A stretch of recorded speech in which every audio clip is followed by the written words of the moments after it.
Hello friends, this is Shweta. Welcome back. Today's our next topic is Ohm's law. What is an Ohm's law? Ohm's law gives a relationship between current and potential difference. Ohm's law हमें relationship देता है current and potential difference के बीच में. इसकी statement कैसे लिखेंगे? According to Ohm's law, at constant temperature, the current flowing through a conductor is directly proportional to the potential difference across its ends. मान लो हमारे पास एक कंडक्टर है, उसको बैटरी के साथ ज्वाइन किया हुआ है. दोनों एंड्स पे पोटेंशियल डिफरेंस कितना है V1, दूसरे एंड पे कितना है V2. इन दोनों एंड्स के बीच में जो पोटेंशियल डिफरेंस आएगा वो डायरेक्टली प्रोपोर्शनल होगा करंट के. हम कह सकते हैं current is directly proportional to potential difference at constant temperature. Also we can write V is directly proportional to I. Directly proportional का साइन हटा के हम एक प्रोपोर्शनैलिटी कांस्टेंट यूज़ कर सकते हैं जिसे हम कहेंगे आर. आर यहाँ पे क्या है? Resistance of conductor. इसे हम अगले टॉपिक में डिस्कस करेंगे. तो हमारे पास एक जनरल रिलेशन बनता है V is equal to I R. तो जो रेजिस्टेंस है आर है वो किस पे डिपेंड करेगी? R depends upon nature of conductor, length of conductor, area of cross section of conductor and temperature of conductor. Equation 1 को हम कैसे लिख सकते हैं? हमने इक्वेशन 1 लिखी थी V is equal to I R. तो अगर हमने रेजिस्टेंस कैलकुलेट करना है तो हमारे पास क्या आ जाएगा? V upon I. यहीं से अगर हमने करंट फाइंड आउट करना है तो हमारे पास रिलेशन आ जाएगा V upon R. According to question या न्यूमेरिकल हम इस इक्वेशन को एडजस्ट कर सकते हैं, मेंशन कर सकते हैं. अब देखो हमारे पास करंट क्या है? हमेशा वोल्टेज के डायरेक्टली प्रोपोर्शनल है, या फिर वोल्टेज हमेशा पोटेंशियल डिफरेंस हमेशा करंट के क्या आ रहा है? डायरेक्टली प्रोपोर्शनल आ रहा है. तो हम कह सकते हैं अगर मैं वोल्टेज को डबल कर रही हूँ तो मेरे पास करंट भी क्या हो जाएगा? डबल हो जाएगा. अगर मैं पोटेंशियल डिफरेंस को हाफ कर रही हूँ तो मेरे पास करंट भी क्या हो जाएगा? हाफ हो जाएगा. मीन्स कि दोनों की वैल्यू क्या होएगी? एक दूसरे के प्रोपोर्शनल होएगी, डायरेक्टली प्रोपोर्शनल होएगी. तो यही मैंने इस टॉपिक में थोड़ा सा डिफाइन किया हुआ है. आप वीडियो को पॉज करके रीड आउट कर सकते हो. नेक्स्ट हमें इक्वेशन 1 को हम डिफाइन करेंगे. देखो हम कह सकते हैं जो करंट आ रहा है हमारे पास, इस साइड देखो इक्वेशन, जो हमारे पास करंट था वो क्या था? V upon are.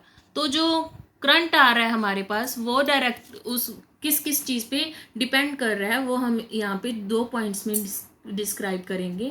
कौन से फैक्टर पे इलेक्ट्रिक करंट डिस्क्राइब कर रहा है. फर्स्ट पॉइंट है potential difference across the ends of conductor. Current किस पे डिपेंड कर रहा है? एक तो potential difference across the ends of conductor, second है रेजिस्टेंस ऑफ कंडक्टर. तो हमारा नेक्स्ट टॉपिक आता है रेजिस्टेंस ऑफ कंडक्टर.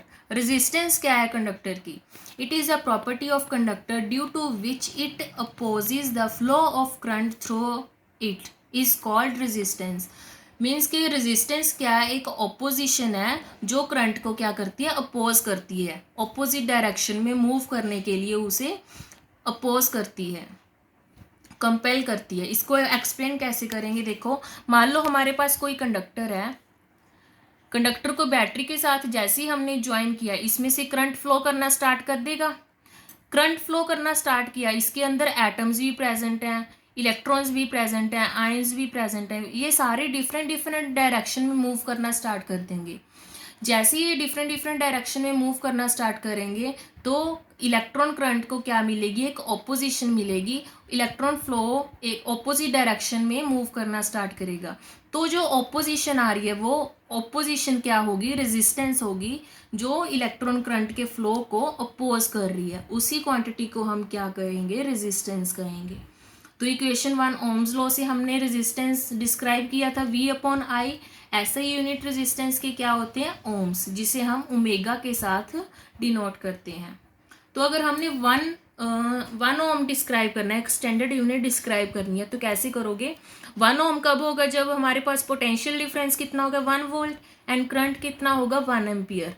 तो डिस्क्राइब कैसे करोगे? अगर कंडक्टर में से पोटेंशियल डिफरेंस आ रहा है हमारे पास 1 वोल्ट एंड 1 एम्पियर उसमें से करंट फ्लो कर रहा है, तो हम कहेंगे कि उसके अंदर रेजिस्टेंस कितनी आ रही है? 1 ओम आ रही है. नेक्स्ट टॉपिक है हमारे पास एक ग्राफ है वी आई ग्राफ। हमने ओम्स लॉ से देखा ही था, V is directly proportional to current. तो क्या होगा, दोनों डायरेक्टली प्रोपोर्शनल। जिस वेरिएबल के साथ हमारे पास वोल्टेज इंक्रीज करेगी या करंट इंक्रीज करेगा, सेम ही वेरिएबल के साथ हमारे पास सेकंड क्वांटिटी इंक्रीज करेगी। दोनों एक दूसरे के क्या है, डायरेक्टली प्रोपोर्शनल है। अगर हमारा V भी इंक्रीज कर रहा है तो I भी इंक्रीज करेगा, अगर V डिक्रीज कर रहा है तो करंट भी डिक्रीज करेगा। तो दोनों के बीच में ग्राफ क्या आएगा, स्ट्रेट लाइन ग्राफ आएगा। इसी टॉपिक के रिलेटेड हमारे पास न्यूमेरिकल्स हैं। देखो, बाकी के न्यूमेरिकल्स आप अपनी बुक में से ट्राई कर सकते हो। A potential difference between 2 points of a wire carrying 2 ampere current is 0.1 volt. Calculate the resistance between these points. हमारे पास रेजिस्टेंस का formula V upon I।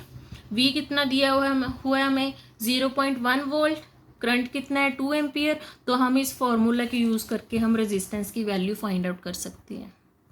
Next numerical हमारे पास आता है, an electric iron draws current of 3.4 ampere from the 220 volt supply line.